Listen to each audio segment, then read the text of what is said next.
저는 본 말씀 통하여서 우리 하늘에서 큰 자라는 말씀으로 우리 말씀 나누기를 원합니다.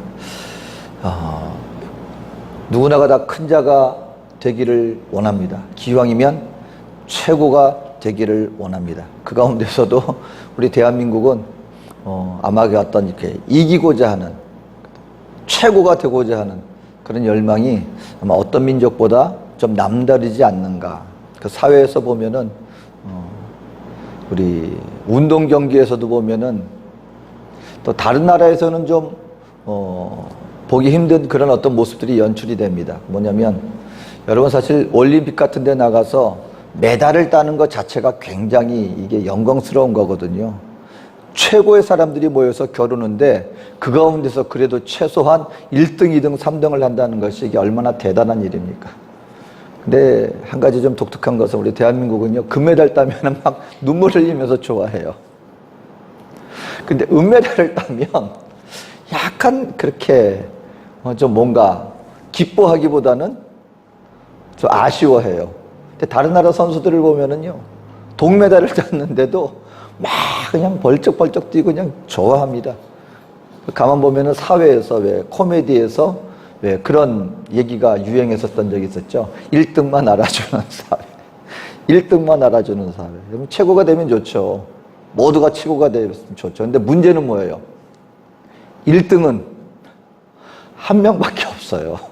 만약에 등수를 굳이 매긴다면 1등은 한 명밖에 없는 거예요. 근데 모두가 1등이 되기를 원하는데 1등에 도달하는 사람은 한계가 있으니까 그럼 나머지 사람들은 어때요? 이미 많은 실력이 있음에도 불구하고 많은 노력을 기울임에도 불구하고 거기에 대해서 만족도가, 여러분 그 OECD 그 나라들 중에서 대한민국의 국민들의 만족도가 하위권이랍니다. 그럼 사는 환경이 부족하냐? 그건 아니에요. 여러분, 전쟁의 아픔을 겪고 나서 대한민국처럼 정말 빠른 속도로 회복했을 뿐만 아니라 오히려 이웃 나라들을 도와주는 이 선까지 올라온 나라가 사실 전무후무합니다. 대한민국은요, 대단한 나라라고 정말 우리가 인정해줘도 부족함이 없어요. 지금은 잘 사는 나라가 되었습니다. 그런데도 불구하고 그 안에서 그런 것을 누림에도 불구하고 만족도는 그렇게 높지 않다라는 것이. 이유는 뭐예요? 그 1등만, 최고만이 최고라고 생각하기 때문에 그렇다라는 것입니다. 그러니까 여러분 분명히 어떤 선이 있어요. 기왕이면 최고가 되면 좋겠죠. 근데 그 최고가 되는 기준이 뭐냐는 것입니다. 분명히 세상이 요구하는, 또 세상에서 우리에게 이게 1등이야, 이게 최고야 라고 가져다주는 기준과 오늘 주님 앞에서, 우리 하나님 앞에서 우리가 최고다, 아주 하나님 앞에서 큰 자다, 일컬음을 받는 그 기준은 다르다라는 것을 우리가 알아야 한다는 것입니다. 제가 여기서 그 운전면허증을 따면서 참 많은 것을 배웠습니다. 여러분 사실 저는 그 파라과이에서 처음에 청년 시절부터 운전을 하고 운전을 배우고 운전면허증을 파라과이에서 이제 땄는데, 그 파라과이라는 나라는요, 그 운전면허증 따는 게 어떤 시험을 보거나 그런 제도가 없습니다. 그냥 낼 수가 있어요, 면허증을. 그 운전을 어디서 배웠냐? 운전 학원이 없습니다. 그럼 누구한테 배워요? 자기가 그냥 아는 사람한테 알아서 배우는 거예요. 저도 아버님에게 그냥 배웠습니다. 그 운전을 하고 그냥 교통청 가서 그냥 돈을 주고 면허증을 발급받았어. 이게 뒷돈 주고 배우는 게 아니라, 뒷돈 주고 돈을 사는 게 아니라, 가가지고 그 나라 영주권만 있으면은요, 그냥 면허증이 나와요. 운전을 하는지 안 하는지 시험이 없습니다. 그 도로를, 그러니까 도로를 다니면서 교통법도 제대로 모르는 거예요. 다들 어떻게 운전하냐면 무슨 사고가 나면 둘 다 큰 소리 쳐요. 왜냐하면 둘 다 교통법을 잘 모르기 때문에 내가 맞다는 거예요. 내가 아는 상식으로 내가 맞다는 거예요. 제가 꽤 오랜 시간 운전을 했는데, 제가 브라질에 와가지고 면허증을 내려고 하니까 있는 사람들은 이게 변경이 가능한데 브라질에서는 파라과이 면허증을 인정을 안 해준답니다. 그래서 시험을 다시 봐야 되는 거예요. 완전히 초보자처럼 이 이론 다시 배우고 실기 다시 배우고 시험을 치고 해서 완전히 처음 면허증을 내는 사람처럼 제가 그걸 냈는데, 이론은 가서 뭐 이렇게 배우고 근데 시험 치는 것까지 됐는데, 제가 제일 자신이 있었던 게 뭐냐면 실기였어요. 내가 몇십 년을 운전한 사람인데 내가 이론 때문에 내가 걱정을 할지언정 내가 실기에는 뭐 가서 놀다 와야지. 근데요, 제가 그 교습 운전학원 그 실습 선생님하고 그 한 1시간, 2시간 이제 1시간 뭐 이렇게 실습을 하고 밖에 나가는데요, 제가 얼마나 스트레스를 받았는지 모릅니다. 왜냐하면 그 선생님이 하는 얘기가 뭐냐면, 당신의 목적은 이거 차를 운전할 수 있느냐 없느냐 이게 목적이 아니라 운전학원에서 기준에 따라 제대로 운전해야 되는 그 법칙을 따라 그 실기학원에서 정한 기준에 따라 시험에 통과되는 게 당신의 목적입니다. 그런데 당신이 운전하는 건 알겠는데 이게 정상적으로 운전을 어떻게 하는 것이 바른 방법이다에 대한 내가 습관이 잘못되어 있다는 거예요. 차를 뭐 기아를 몰고 가거나 아니면은 뭐 코너를 돌거나 아니면은 뭐 차를 쓸 때 먼저 브레이크를 밟고 그 다음에 클러치를 밟아야 되는데 나는 클러치를 먼저 밟고 브레이크를 밟는데 이거는 잘못된 방식입니다. 그러니까 내가 볼 때는 그냥 가면 됐지 하고 나 방식대로 내 몸에 익었던 운전 습관이 그게 제대로 된 운전 습관이 아니었던 거예요. 그러니까 여러분, 습관을 몇십 년 동안 이 몸에 배인 습관을 바꾼다는 게 이게 쉬운 게 아니거든요. 그것 때문에 얼마나 내가 스트레스를 받았는지 모릅니다. 그리고 이 교통법규에 대해서 내가 잘못 알고 있었던 게 많았더라고요. 그래서 옛날에는 저 사람 왜 저래? 알고 보니까 내가 잘못하고 있었는데 모르고 그랬다는 거예요. 많은 경우에 이게 왜 이 말씀을 드리냐면요, 여러분, 하나님 앞에 내가 이렇게 하면 하나님이 기뻐하시겠지? 이렇게 하면 하나님이 인정하는 큰 자가 되겠지? 나름대로요, 나름대로 내가 보기에 좋은 대로 행동하는 경우가 알게 모르게 많다는 거예요. 그런데 문제는 뭐냐면 실질적으로 이 모든 것을 판단하시는 하나님 앞에 서고 보니까 하나님 쪽에서는 네가 보기에 열심히 있고 네가 보기에는 나를 위해서 했다고 할지 모르지만 내가 볼 때는 잘못된 거였어 할 수도 있다라는 것입니다. 우리가 볼 때는 여기서 많은 것을, 여기서 더 값진 것을 이런 것들로 이런 걸 하나님이 기뻐하시겠지? 근데 성경에서 보면은요, 하나님이 보시는, 그렇기 때문에 우리가 성경을 통해서 뭘 알아야 되는 거예요? 아버지의 마음을 아는 게 중요한 거예요. 내가 일을 열심히 하나님 앞에서 하나님을 위해서 헌신하는, 아니면 하나님을 위해서 살아가는 그 삶을 지속적으로 해나가되 무엇이 함께 병행해야 합니까? 내 뜻대로가 아니라 아버지 뜻대로 행하는 법을 우리는 배워나가야 한다는 것입니다. 그런 의미에서 오늘 우리 예수님께서 이 세례 요한에 대해서 주신 말씀이 있어요. 세례 요한은 여자가 낳은 자 중에 가장 큰 자다. 그러니까 이 세례 요한을 통하여서 하나님이 볼 때 큰 자라고 하는 부분이 이런 부분이겠구나라는 것을 우리가 배울 수 있다는 것이죠. 여러분, 우리 왜 그럼 도대체, 여러분, 사실 세례 요한은요, 외적으로 본다면, 세상적인 기준으로 보자면 그렇게 큰 자라고 일컬음 받을 만한 그런 조건에 있지 않은 사람이었습니다.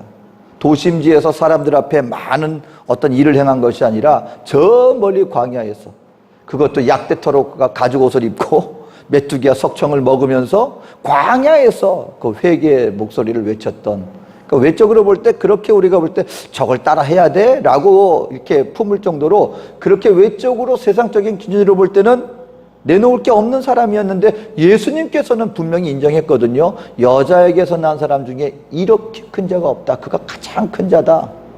그럼 도대체 어떤 부분이었을까요? 오늘 첫 번째로 우리가 세례 요한을 통하여서 예수님께서 인정해 주셨던 그 부분 중에 하나가 뭐냐면은, 하늘나라에서 큰 자가 되려면은 하나님께서 주신 것을 감사하게 받아들이는 사람이 되어야 된다. 하나님이 주신 것들을, 이미 나에게 허락하신 것들을, 그것을 깨닫고 감사하는 사람을 하나님께서는 큰 자다 여겨 주신다라는 것입니다. 오늘 여러분, 오늘 보면은요, 오늘 본문에 제자들이 등장합니다. 제자들이. 근데 제자들이 와서 세례 요한에게 하는 말이 뭐냐면 오늘 26절에 랍비여 선생님과 함께 요단강 건너편에 있던 이 곧 선생님이 증언하시던 이가 세례를 베풀매 사람들이 다 그에게로 가더이다. 오늘 예수님의 제자들이 와서 그러니까 예수님이 세례를 베푸신 게 아니라 여러분 정확하게는 예수님의 제자들을 통해서 세례를 베푸신 거예요. 예수님은 직접 세례를 베푸신 적이 없습니다. 예수님의 제자들을 통해서 세례를 베풀었는데 문제는 이제 예수님의 이전에 두 세력 간의 그 어떤 알력 같은 게 여기서 우리가 눈에 보이는 거예요. 예수님이 오시기 전에는 누가 활동 무대였어요? 세례 요한이 광야에 서 있는데요. 이게 이 메시지가 또 성령 안에서 이게 사람들에게 막 찔림을 하니까 수많은 사람들이 심지어는 관리들과 병사들까지 와가지고 거기에 찔림을 받는 거예요. 그리고 맞아, 참회가 일어나는 거죠. 내가 잘못됐구나, 바로 해야 되겠구나. 그러니까 수많은 인파들이 이 세례 요한에게 와서 침례를 받는. 그러니까 여러분 사실은요, 가만 보면은 누가 문제냐면 그 어떤 일을 베푸는 그 주인공, 그 당사자보다도 그 주변에 함께 있는 사람들이 우리 스승님 랍비에서 이런 영향력을 가진 사람을 나는 따르는 사람이야. 그 자부심들이 알게 모르게 있거든요. 그래서 난 이 세례 요한의 제자야. 자부심을 갖고 세례 베풀면서 이렇게 막 기뻐하고 있었는데 어느 날 보니까 영향력이 지금 어디로 흘러가요? 예수님께서 말씀을 전하시고 예수님의 제자들을 통해서 침례를 보니까 이제 사람들의 시선이 세례 요한이 아니라 예수님께로 향하는 거예요. 오늘 본문 말씀 보면 한 가지 약간 좀 우리가 눈여겨볼 만한 부분이 있는 게 예수님의 이 세례 요한의 제자들이 와서 예수님을 알았을까요? 몰랐을까요? 알았죠. 근데 예수님이라는 이름이 등장하지 않습니다. 뭐라 그러냐면 선생님과 함께 요단강 저편에 있던 곧 선생님이 증언하시던 이가, 이게 무슨 말이냐면 이미 제자들이 세례 요한에게 와서 이렇게까지 얘기할 때는 그들 마음속에 이미 예수님에 대한 시기심과 질투심이 막 끌어오르고 있는 거예요. 그래서 우리가 정말 미운 사람은 이름도 얘기하기 싫다는 거예요. 그 인간이라고 표현하고 싶은 거예요. 그러니까 선생님이 증언하시던 선생님 강가 건너편에서 선생님과 함께 하던 그 인간, 지금 이렇게 얘기하는 거예요.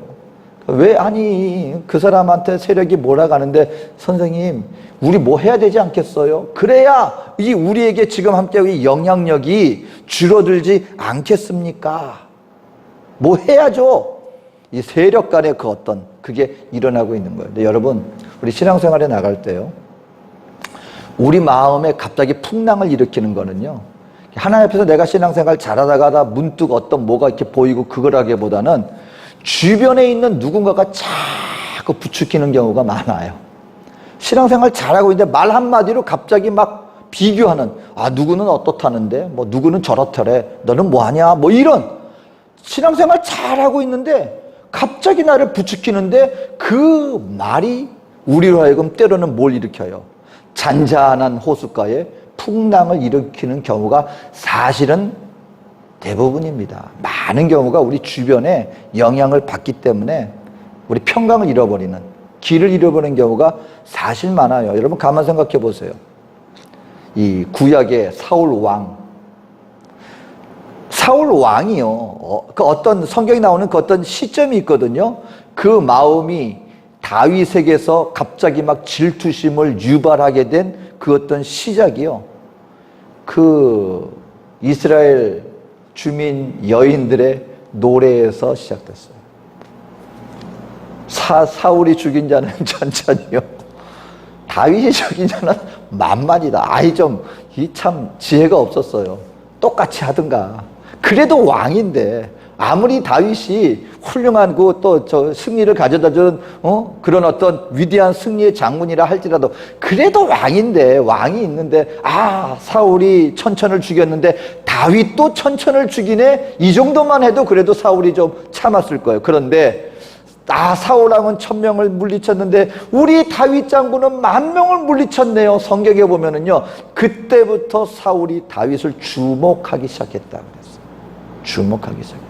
막 부추기는 거예요. 그럴 때 그때 뭐가 되냐면은요, 비교하기 시작합니다. 여러분, 비교하기 시작하면은요, 분명히 말씀드립니다. 사람들은 나보다 못한 사람들보다 비교하기보다는 남의 떡이 더 커 보이는 게 그게 사람의 심리입니다. 심리. 요번에도 좀 선교도에 가서 약간 이제 좀 우스운 일이 있었는데, 이제 한독 화장품, 왜 한국에서 왜 회사가 있잖아요. 이제 그분들이 해마다 우리 선교사님들을 초청해서 거기서 같이 예배드리고요. 그리고 화장품 같은 거, 그런 거를 갖다가 이제 선물로 주기도 합니다. 근데 올해는 보니까는 그 회사가 많이 어려운 모양이에요. 그래서 이전에는 화장품 같은 걸 줬는데, 요번에는 그냥 선크림 같은 거, 다른 것들을 이렇게 줬는데, 똑같은 선물이에요. 포장도 뭐 거의 비슷하고. 근데 딱 나왔는데, 한 선교사님이, 이상하다. 내 거랑 다른 것 같아 보인다. 자기가 갖고 있는 거랑, 상대방이 갖고 있는 거랑, 이거 뭔가 다른 것 같은데? 이게 뭐 다른 게 있나? 그러는 거예요. 그래서 우리가 남의 떡이 더 커 보이는 거야. 우스갯소리로. 본인도 뭐 진짜 그래서가 아니라 농담으로 한 얘기인데, 왠지 남의 게 뭔가 다른 게 있는 것 같고, 뭔가 더 좋아 보인다는 거예요. 똑같은 상품인데. 여러분, 우리가 한번요, 비교하기 시작하면은요, 남에게 있는 것, 나에게 없는 게 남이 갖고 있는 게 보이는 게 우리 사람 심리예요. 비교하기 시작하면은요, 끊임없이 나는 왜 이게 없지? 저 사람은 저게 더 많은데? 근데 나중에 그 사람한테 한번 물어보세요. 그 사람은 다 가지고 있는 것 같아요? 그 사람은 모든 게 충만하고 더 이상 부족함이 없을 것 같아요? 그 사람하고 조금 가까워져서 그 사람 얘기 한번 들어보세요. 똑같은 얘기예요. 똑같은 얘기. 그 사람도 뭐가 없고, 그 사람도 누군가가 부럽고, 내게 없는 게 남의 갖고 있는 거 보이는 게 우리 심리이기 때문에 비교하기 시작하면은요, 우리는 항상 내가 마음이 뭔가 더 남들보다 못한 것 같고, 남들보다 더 부족한 것 같고, 그러다 보니까 마음에 뭐가 없어져요? 행복이 없어지는 것입니다. 그런데요, 이때 세례 요한의 위대한 점이 여기 있는 것입니다. 그가 27절에 이렇게 말합니다. 요한이 대답하여 이르되 만일 하늘에서 주신 바 아니면 사람이 아무것도 받을 수 없느니라. 세례 요한이요, 왜 그러지? 우리 한번 그럼 대책을 강구해 볼까? 이랬으면 세례 요한은요, 그때부터 이제 예수님을 증거하는 자가 아니라 하나님의 뜻을 행하는 선지자가 아니라 아마 그때부터는 전혀 엉뚱한 길로 가기 시작했을지도 모릅니다. 그런데 세례 요한은요, 너희들 무슨 얘기하는 거야?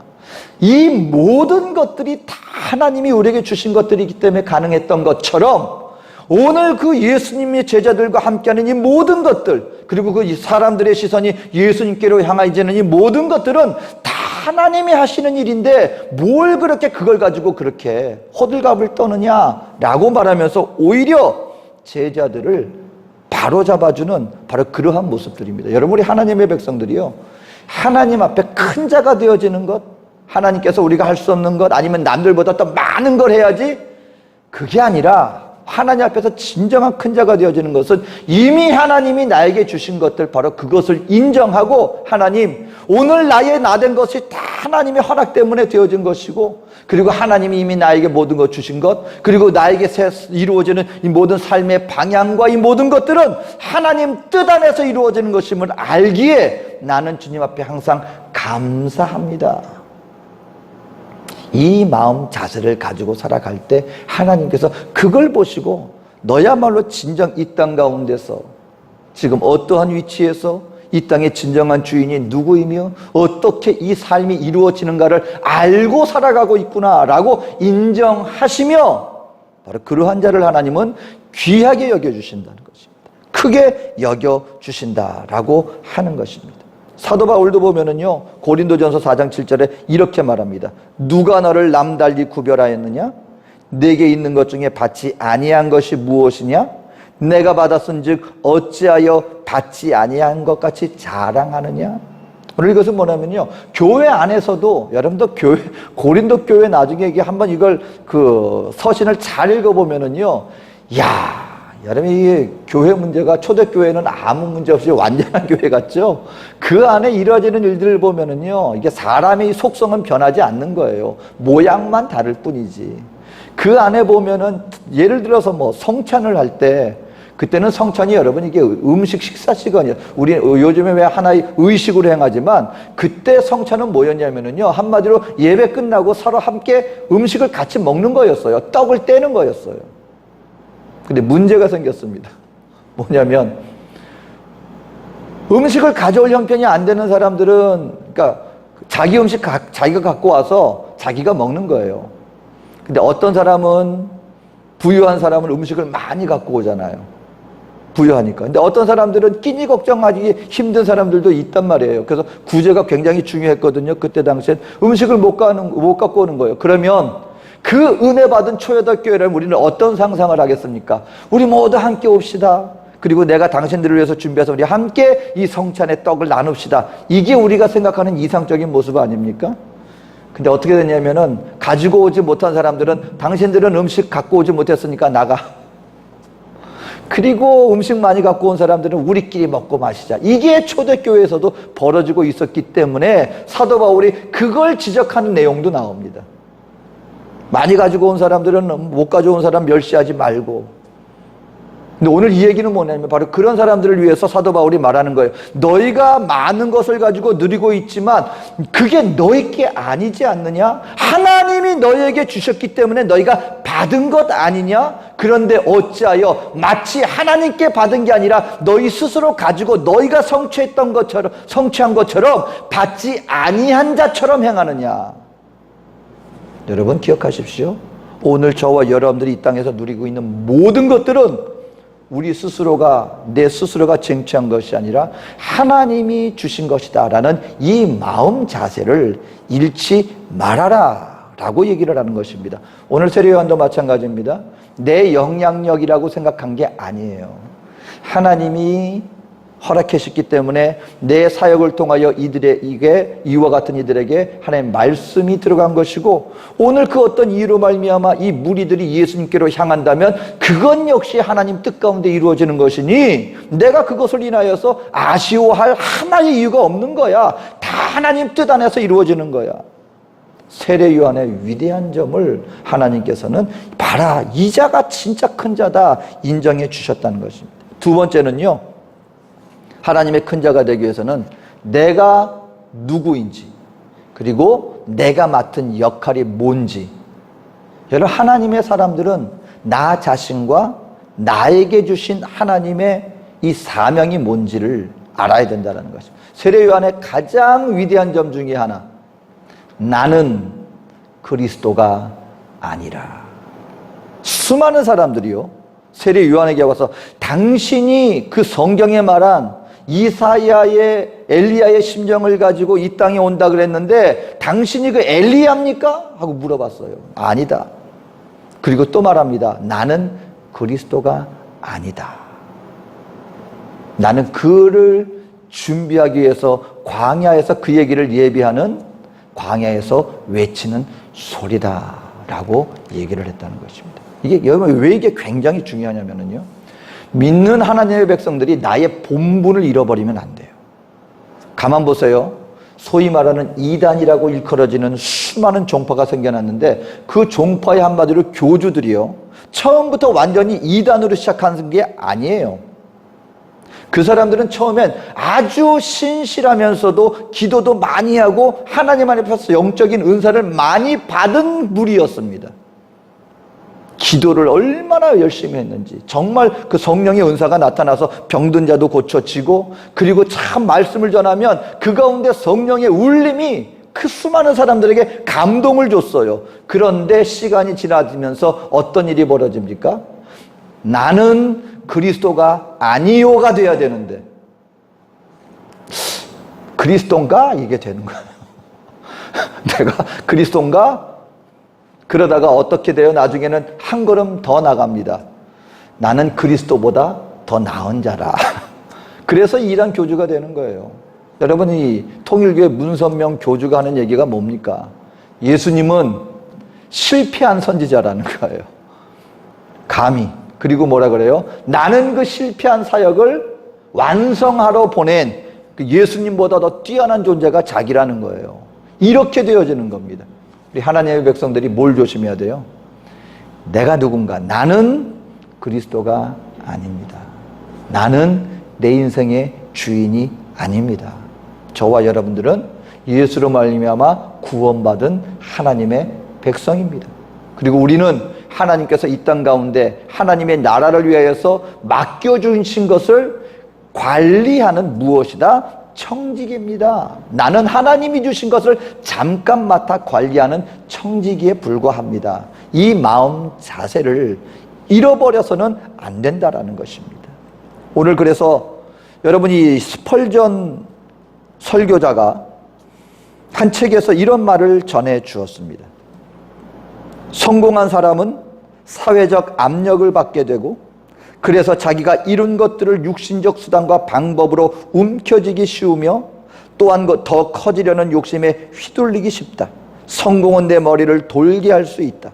지금까지 일을 이루신 분은 하나님이시며 그분은 내 도움 없이도 그 일을 하실 수 있고 아무 때나 내 콧대를 꺾으시고 다른 방법으로 일하실 수 있는 분이시다. 내가 그 사실을 기억하지 않는 한 성공은 정말 내 머리를 돌게 할 것이다. 소위 말해서 우리 목회자들 가운데 스펄전 목사님도요, 그때 당시 영국에서 이 황금의 설교자라고. 여러분이 그러니까 이게 스펄전 목사님이 이렇게 그 어떤 설교문들이 이렇게 유학돼서 나오는데요. 이게 항상 그렇지만 번역이 돼서 나오면은요, 벌써 그분이 한 원래 그 말에, 원래 설교문에 사실은요, 그 어떤 묘미가 확 떨어집니다. 그 원문으로 이렇게 영어로 이렇게 하신 그 설교를 들으면은요, 그 문장 하나하나가 이분이 황금의 설교자라는 별명을 얻은 만큼 이분은 설교에 진짜 준비하는데 그 한 글자 한 글자 그 표현에 있어서 굉장한 많은 영향력을 끼쳤던 분이거든요. 근데 이분이 얘기하는 거예요. 그렇게 성도도 많아지고 교회가 커지고 할 때 만약에 이 모든 것을 이루어주는 분이 하나님이 아니라 내 힘으로 했다는 착각에 빠지게 돼서 교회가 이렇게 커졌는데 내가 이걸 더 부흥시켜야지, 더 성공해야지 라는 이 성공과 그 압력에 휘둘려지기 시작하면 오히려 그와 같은 성공은 나를 미치게 만들 것이다. 하지만 항상 있지 않은 게 있었다는 거예요. 그건 뭐냐면 이 모든 것을 이루어 주신 분은 하나님이시고 내가 없어도 언제나 하나님은 누구를 통하여서도 이보다 더 큰 업적을 이루실 수 있는 분이고 더불어서 하나님은 언제든지 지금 자신하고 있는 나의 코를 납작하게 만들어 주실 수 있는 분이야. 그러니까 이분은 이 모든 것을 이루어 주시는 그 주역으로 누구를 인식하지 않으면 안 된다는 거예요. 하나님이 이 모든 것을 지금 이루어주고 계시는 거야. 내가 하는 게 아니야 라는 것을 잃어버리지 않고 살게 되면 괜찮은데 그 사실을 잃어버리게 된다면 마치 내가 없으면 안 되는 것 마냥 그리고 언제든지 하나님 없이도 내 힘으로 얼마든지 할 수 있다라고 착각하는 순간 바로 그와 같은 성공은 나를 오히려 돌게 만들 것이야. 여러분, 오늘 우리 믿는 성도들이 하나님 앞에서 큰 자가 될 수 있는 길이 있습니다. 그것은 무엇이냐면 하나님 앞에 내가 누군가. 세례 요한은요 돌지 않았어요. 미치지 않았어요. 그 영향력이 있고 주변에 수많은 제자들이 그런 압력과 뭔가 우리가 예수님보다 더 큰 자가 돼야죠, 우리가 더 영향력을 행사해야지 하는 그런 유혹이 다가왔을 때 세례 요한은 잊지 않았다는 것입니다. 나는 그리스도가 아니야.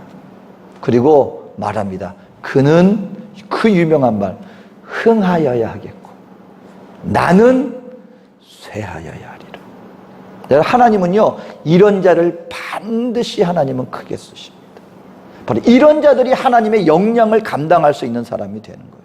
하나님 앞에 큰 자가 되는 거예요.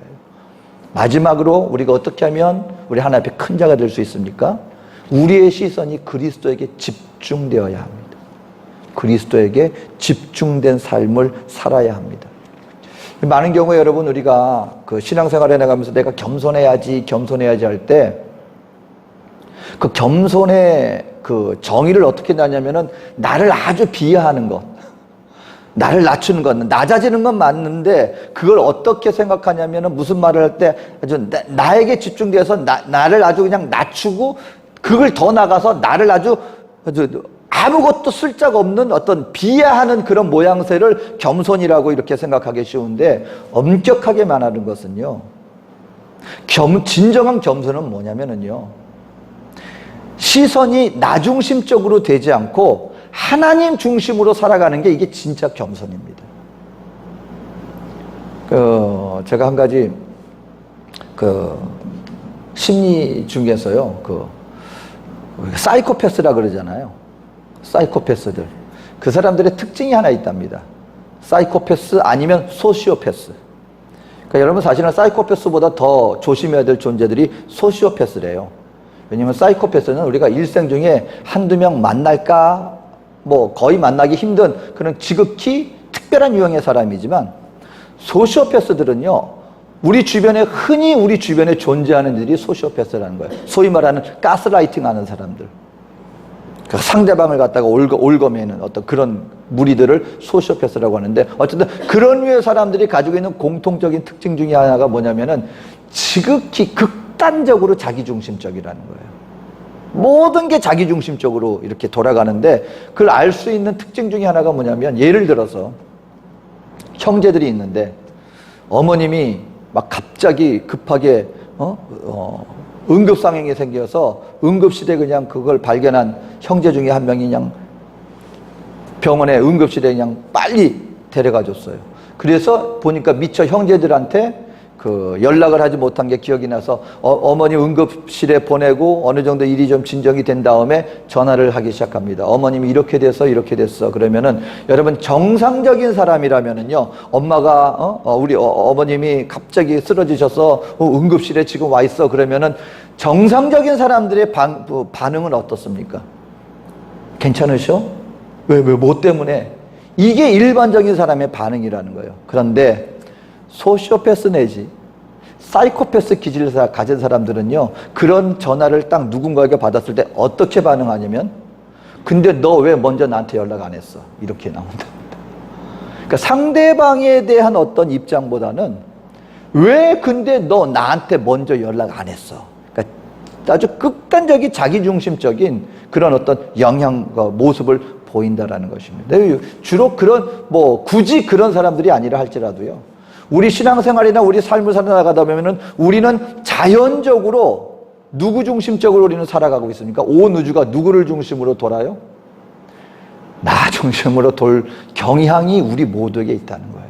그런데요, 오늘 세례 요한이 사실 인간적으로 보면은요, 이게 기쁜 일은 아니거든요.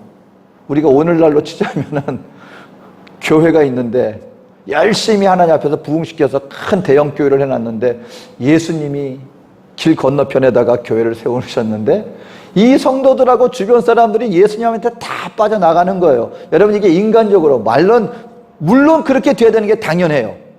근데 이럴 때 기뻐할 수 있겠습니까? 실질적으로 하필이면 동시대에 살고 있어요. 그리고 거기에서 지금 눈에 보이게 지금 딱 빠져나가고 있어요. 근데 세례 요한은요, 이럴 때 나는 신랑의 들러리 선 그 신랑의 친구들처럼 지금 이 모습을 보면서 내 마음이 너무너무 기뻐. 유일한 경우에만 이것이 가능합니다. 그의 온 신경은요, 그 세례 요한의 온 마음과 온 시선은요, 자기에게 향해 있지 않았어요.